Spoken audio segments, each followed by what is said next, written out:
Good morning, and thank you for joining me on the Path to Liberty.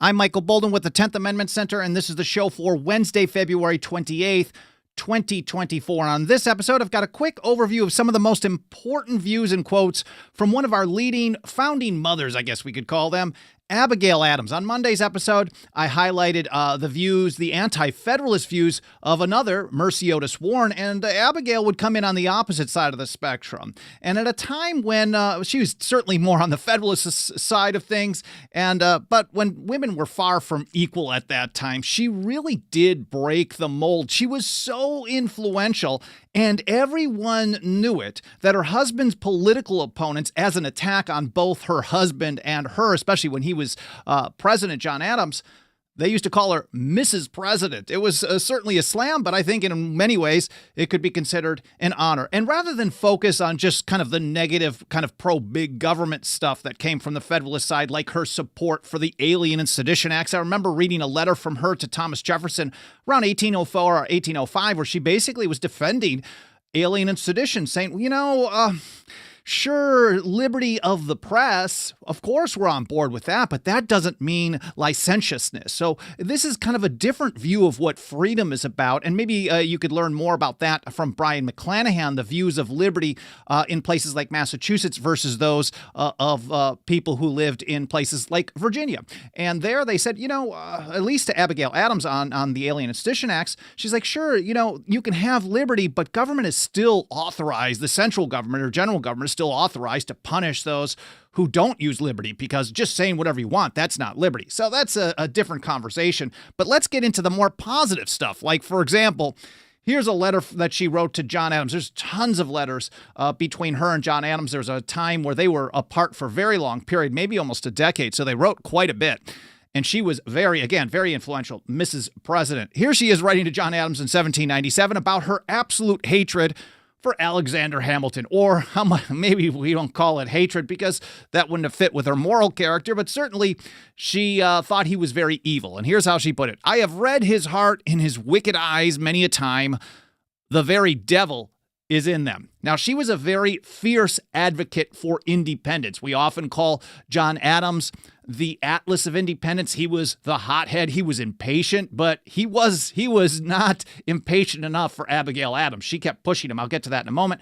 She warned that power always grows. She repeatedly pushed for the advancement of women, not equality in the more modern woke sense, but advancement, especially in education. She was an early opponent of slavery, a strong supporter of education, and she was actually an arms manufacturer too, at least ammunition. I thought that was interesting as well. So let's get through some of these quotes that I think are really interesting. She says, power, whether vested in many or a few, is ever grasping, and like the grave, cries, give, give. This is always a quote that I use or I cite when I'm citing the founding generation on the maxim that power always grows. Power, no matter who has it, will always seek to expand. It is part of the flawed part of human nature. These are maxims of human nature. She said, the great fish swallow up the small, and he who is most strenuous for the rights of the people when vested with power is as eager after the prerogatives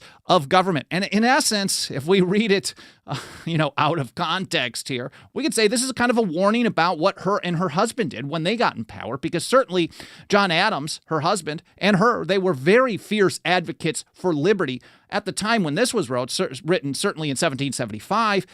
The Atlas of Independence, natural rights, and things like that. But then once in power and office, all of a sudden, liberty of the press meant the central government could have power over the press or determine what is considered liberty or not. So when people have power, they tend to, it doesn't matter how good they were when they didn't have power, they always seek to expand that power. So don't trust anyone with power, including the people who tell you don't trust anyone with power. Here's another letter to John Adams. Most of these will be to John, but we also have some to her son, John Quincy, and a few others. She said, you must remember, this is another good one, notwithstanding all your wise laws and maxims, we have it in our power not only to free ourselves, but to subdue our masters, and without violence throw both your natural and legal authority at our feet. She's saying, remember the ladies. I'm not sure if this is the exact same one that she's generally famous for, but don't forget the equality, treating us as you would treat your brethren. Here's a letter to her son, John Quincy Adams, in November of 1776, again talking about power and tyranny and how things grow. She said, for the experience of ages and the historic page teach us that a popular tyranny never fails to be followed by the arbitrary government of a single person. So when the popular will establishes, this is two wolves and a sheep voting on what's for dinner, when the popular will establishes a tyranny over the minority, it's always going to eventually lead, according to her, to a arbitrary government of a single person. An arbitrary government is one of those things that we call a grievance. So they're really the injuries and usurpations. They were listed in the Declaration of Independence. An arbitrary government is that just can do whatever it wants at its whim, as long as it has the power to do so, the will to do so. There are no rules for government whatsoever. As I mentioned, she was a very strong advocate for independence. Here she is in October of 1774. I mean, they weren't really pushing for this. At this point, there was a lot of talk about reconciliation. And she said to her husband, John, we have too many high-sounding words and too few actions that correspond with them. And you can take that very broadly as well, especially in her views on slavery, which I'll get to in a few minutes as well, that if you're going to talk about liberty and freedom, you're not really following through in the way that it sure sounds to be. And here's a letter to Catherine Sawbridge Macaulay in the fall of 1774. I couldn't find an exact date on this one. It's not even listed on the date here at founders.archives.gov, but it's somewhere in the fall. She said, the cause of America, a cause, madam, which has now become so serious to every American that we consider it as a struggle from which we shall obtain a release from our present bondage by an ample redress of our grievances or a redress by the sword. The only alternative which every American thinks of is liberty or death. We often attribute liberty or death to our great friends in the Free State, but certainly others were using this type of terminology, this type of phrase. Here's Abigail Adams here in the fall of 1774, before the shot heard around the world, saying this is, of course, in response to the hated coercive acts, what they call the intolerable acts, and they were certainly doing some gun control there, ramping up to Lexington and Concord in 1775. And she's already pointing out, like, look, either they got to back down or we're going to fight them off. This is liberty or death. There's nothing else at all. And she also was discussing with Catherine the non-importation agreement that came out of the Continental Association. So I'm assuming this is sometime, of course, that was around October 20th, I believe. So this had to be sometime after that. She says, we think we have more to expect from the firm and religious observance of the association which accompanied them. For though it was formerly the pride and ambition of Americans to indulge in the fashions and manufactures of Great Britain, now she threatens us with her chains. We will scorn to wear her livery, and shall think ourselves more decently attired in the coarse and plain vestures of our own manufactory than in all the gaudy trappings that adorn the slave. In other words, look, we are going to kind of scale down how we deal with things around the house. And this is what a lot of people did, especially a lot of women running households during that part of the American Revolution. That is the revolution, the radical change in the viewpoints of the people that happened before the war commenced. And what they did so often was they just participated in boycotts because they understood that the harder you hurt them economically, the more they would be willing to, well, possibly deal with you. Of course, a caged tiger will lash out at you if you try to push back at it, and that's what the British certainly did. Everything they saw turned into, the only thing they could see was a hammer. That was the only option they had in how to deal with things, and then, well, they lost.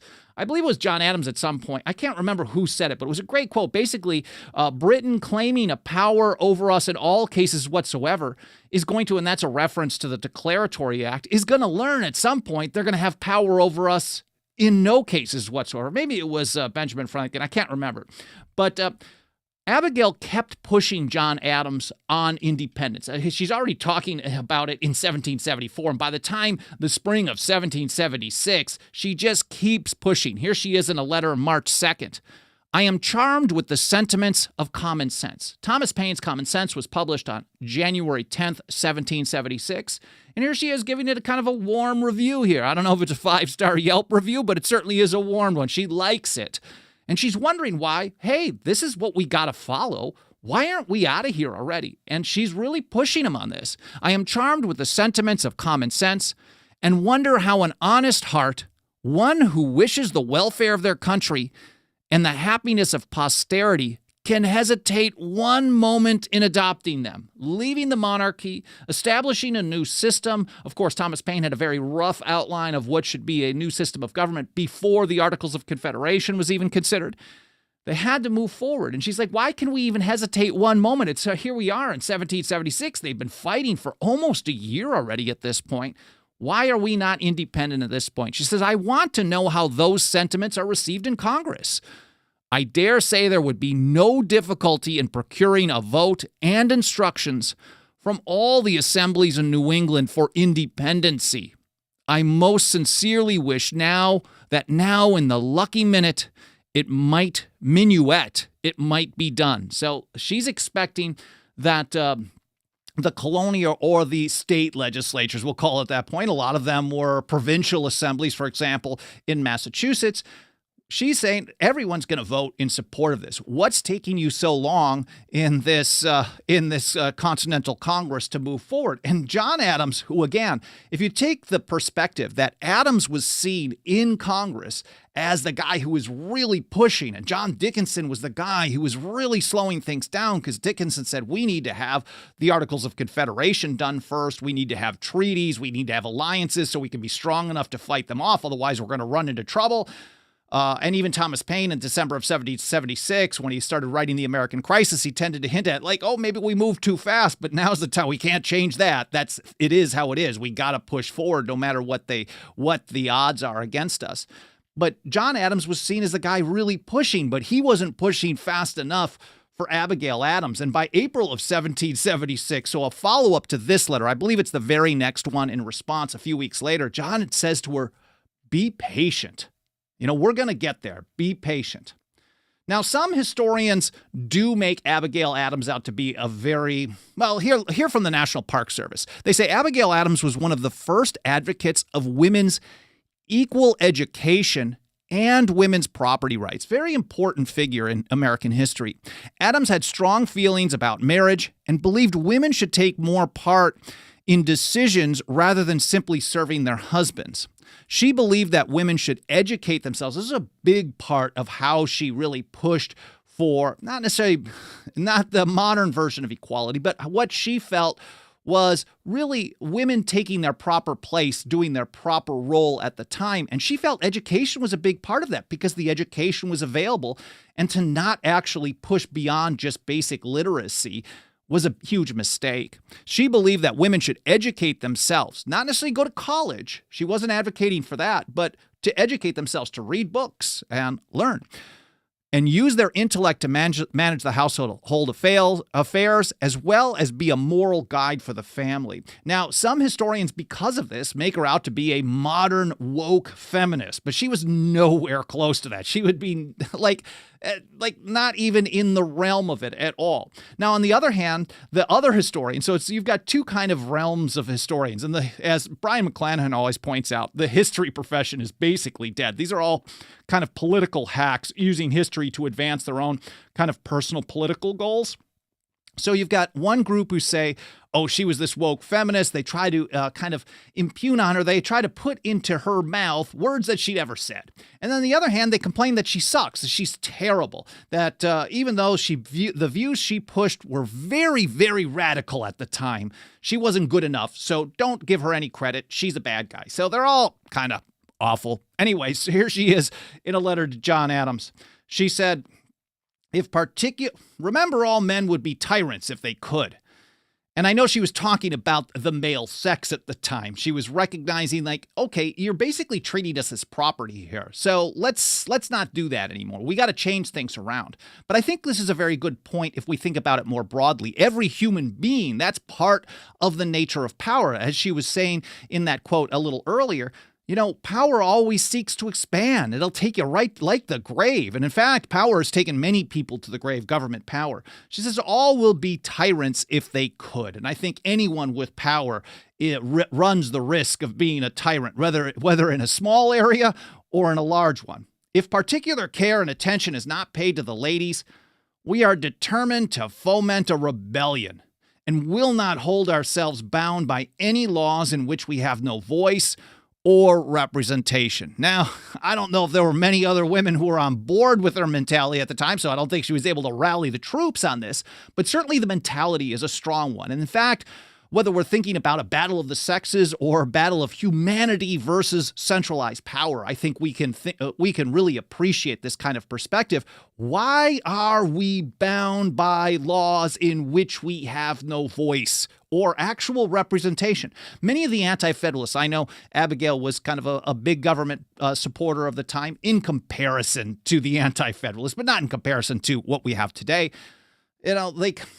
Many of them said it's impossible. One of 30,000, it's impossible to have real representation. On Monday's show, when I was talking about Mercy Otis Warren's objections to ratification of the Constitution, one of the things she mentioned was the Electoral College. If you're going to choose the chief executive, how can maybe just 10 people in a state properly make the choice for all the people who live in that particular state? So this is a thought that I think we should apply to many more things than what Abigail was talking about here. We will not hold ourselves bound by any laws in which we have no voice or representation. It's a little precursor to nullification right there in 1776. Here in a letter to John Thaxter in 1778, again, talking about women's rights, I guess, women's place in society. She says, "It is really mortifying, sir, when a woman possessed of a common share of understanding considers the difference of education between the male and female sex, even in those families where education is attended to." I mentioned on Monday's episode that Mercy Otis Warren had the luck of a great uncle and a father, not a fantastic uncle, a father, James Otis Sr., and a brother at Harvard, James Otis Jr., who all supported her learning. Now, she didn't get to go to the formal education, but she was encouraged to do this, especially at a time when women generally got to just the point of literacy and no further. So Abigail was commenting on this type of thing as well. Like, even in homes where education is really a priority, it's only the men that got the education beyond a very basic level. She said, "Every assistance and advantage which can be procured is afforded to the sons, whilst the daughters are totally neglected in point of literature. Writing and arithmetic comprise all their learning. Why should children of the same parents be thus distinguished?" Common sense to me, if we're talking about common sense. She said, "Pardon me, sir, if I cannot help sometimes suspecting that this neglect arises in some measure from an ungenerous jealousy of rivals near the throne." Like that. She's basically saying, you're kind of nervous about us having too much intellect and you're keeping us down. But I quit the subject or it will run away with my pen. Again, she's not a modern woke feminist in any respect, but she's saying, educate the women. Why wouldn't we want the most educated population? That's the best way to defend liberty, have a prosperous, free, peaceful, happy society. Here's another letter to John Adams, August 1776. "If you complain of neglect of education in sons, what shall I say with regard to daughters, who every day experience the want of it? If we mean to have heroes," and I called Mercy Otis Warren, I believe, a great hero, a hero of the American Revolution. There are others. If we mean to have heroes, statesmen, and philosophers, we should have learned women. The world perhaps would laugh at me. And she knows this, so she recognizes where she is in this world, but she's pushing for more. "The world would perhaps laugh at me and accuse me of vanity. But you, I know, have a mind too enlarged and liberal to disregard the sentiment." You can't just kind of brush it off. John Adams tended to do that, though. "If much depends, as is allowed, upon the early education of youth, and the first principles which are instilled take the deepest root, great benefit must arise from literary accomplishments in women." And I think she was absolutely correct on that one as well. And pushing forward education, again, this was a big part of what she advocated for, not just for women, but for everyone. She wanted to see an educated society. She pointed out that just being spoon-fed education is not really education. And that's how a vast majority of people do things today. Oh, I've gone through my government-run schools, and I've just learned the stuff that they taught me. And it's really they create the government schools never teach people how to limit government power. They only teach people that government is the solution to all problems, generally most of which were caused by government, but they don't teach you that either. So if you just sit there and just take the spoon-fed education, you're not really educated. You're just becoming a tool of the state, a victim of propaganda. And Abigail Adams, I think, understood this type of thing all the way back in 1780 into a letter to her son, John Quincy. I can't remember when he was born. Maybe he was like 12 or 15, something. He was pretty young at this point. She said, learning is not attained by chance. It must be sought for with ardor and attended to with diligence. And I think that's it's not necessarily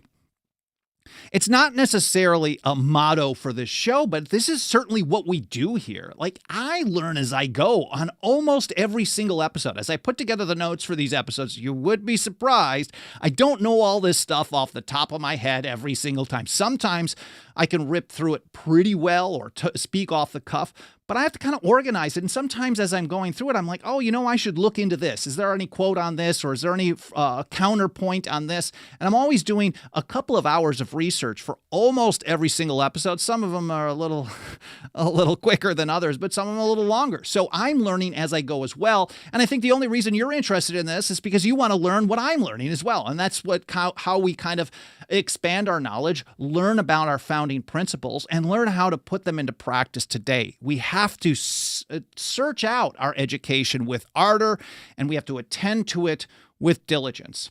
She is in a letter to Elizabeth Smith Shaw in 1786, pointing out, again, the early part of education. John Adams was writing, I think they were in London at the point.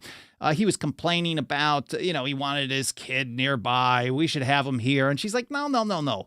The early period of every American's education, during which the mind receives the most lasting impressions, ought to be in his own country, where he may acquire an inherent love of liberty. So that's the primary goal here. I know Patrick Henry, specifically in the Virginia Ratifying Convention, said liberty was the primary object. What happened? We used to have liberty as the primary object. Certainly Abigail Adams and Patrick Henry did not have the same views on the power of government, generally on the opposite ends of the spectrum later on in many situations. But certainly she's saying the education there is to acquire an inherent love of liberty. She didn't say to learn the arts. Man, it's a totally different focus of what we have today. No one's trying to learn liberty. And that's, I guess, if we think about what Samuel Adams had to say, all might be free if they valued freedom and defended it as they ought. This is not the type of stuff that we learn at any point, at any level in school, whether it's early on or later. So again, the education must be in their own country, where he may acquire an inherent love of liberty and a thorough acquaintance with the manners and taste of the society and country of which he is a member. So it's about your culture as well. Abigail Adams was an early advocate for a total abolition of slavery, and she pointed out, like James Otis Jr. did, she pointed out the hypocrisy of speaking about freedom for all and not really putting it into practice because other human beings were not in that same state. Here in a letter to John Adams, 1774, she said, I wish most sincerely that there was not a slave in the province. They did exist in the North, despite the fact that some people want to just blame the South for this kind of thing. It always appeared a most iniquitous scheme to me. Fight ourselves for what we are daily robbing and plundering from those who have as good a right to freedom as we have. Man, that is an honorable position, especially at the time in 1774. You know my mind upon this subject. She had another point, called it the sin of slavery. She thought this was, we call it, America's original sin, but she certainly used that phrase as well. And here she is in a letter to Mary Smith Cranch in December of 1800. She said, and she's writing from Washington, if any person wishes to see the baneful effects of slavery, as it creates a torpor and an indolence and a spirit of domination. I don't know what all the terms mean there, but the spirit of domination certainly makes sense to me, because if you're living in a society where you tend to have some human beings that you dominate over, well, that kind of pervades your humanity at that point. Let them come and take a view of the cultivation of this part of the United States. So she really, really was a repeated advocate for abolition of slavery. Now, I mentioned at the outset that she was actually an arms manufacturer. I believe it was the Battle of Bunker Hill that she watched from the sidelines. And part of the difficulty that they were facing at the time, even though many people had muskets, was a shortage in ammunition. So with the militia actually starting out defending against this newly declared independent nation, against the British, they had muskets, but they were low on ammo, low on bullets. So on her own, no one asked her to do it, unprompted, she played her role and she melted down her own personal pewter serving utensils into bullets. This is the bullet mold. If you're looking here on the screen, this is from National Park Service. Got the image of one of the bullet molds that she used to make ammunition. I can't even imagine myself being badass enough to know how to make ammo. I probably should learn how to do this. I think we should all learn these types of skills.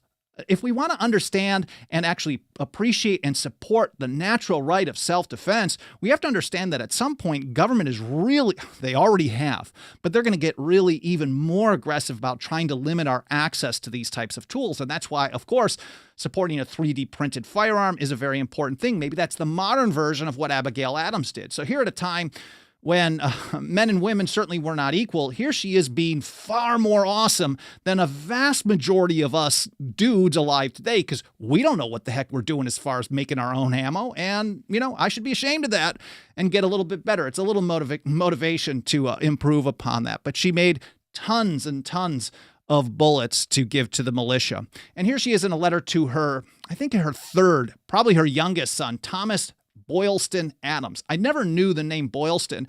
When I used to live in downtown LA, there was a street nearby, like a couple blocks from where I lived, called Boylston, but I guess that comes from this family.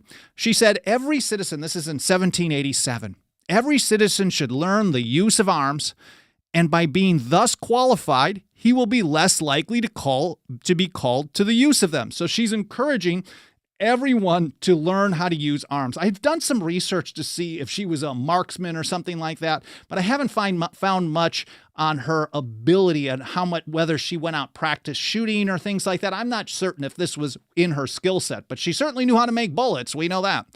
She said, war cannot be ranked amongst the liberal arts, and must ever be considered as a scourge and a calamity, and should humiliate the pride of man that he is thus capable of destroying his fellow creatures. Well, I hope you guys found this interesting. I hope it was educational. All the stuff that I'm mentioning in this episode, that'll be linked to over in the show notes. Alan Mosley will get that organized over at 10thamendmentcenter.com/path to liberty, and I'll get that published in a couple hours after this live stream is done. While I'm here, I want to take a quick I should mention, if you want to help us get this kind of information out to more and more people, we could really, really use your financial support over at 10thamendmentcenter.com/members. For as little as $2 a month of that dirty government fiat, we also have annual, 5-year, and lifetime options. You can join the TAC and help us take a stand for the Constitution and liberty, whether the government likes it or not, and I can assure you they do not. So any consideration you can give to joining us, I'd be very grateful for that. No pressure, but, we could certainly use your help.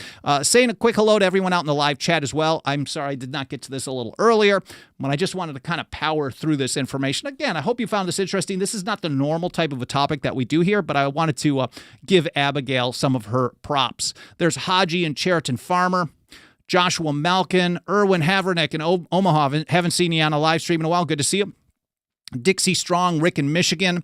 Liberty Revolutionary, good morning. Kirk Nobody, or King Nobody. Joshua Malcolm, Alan Hughes, Channel 3, John Rhyme.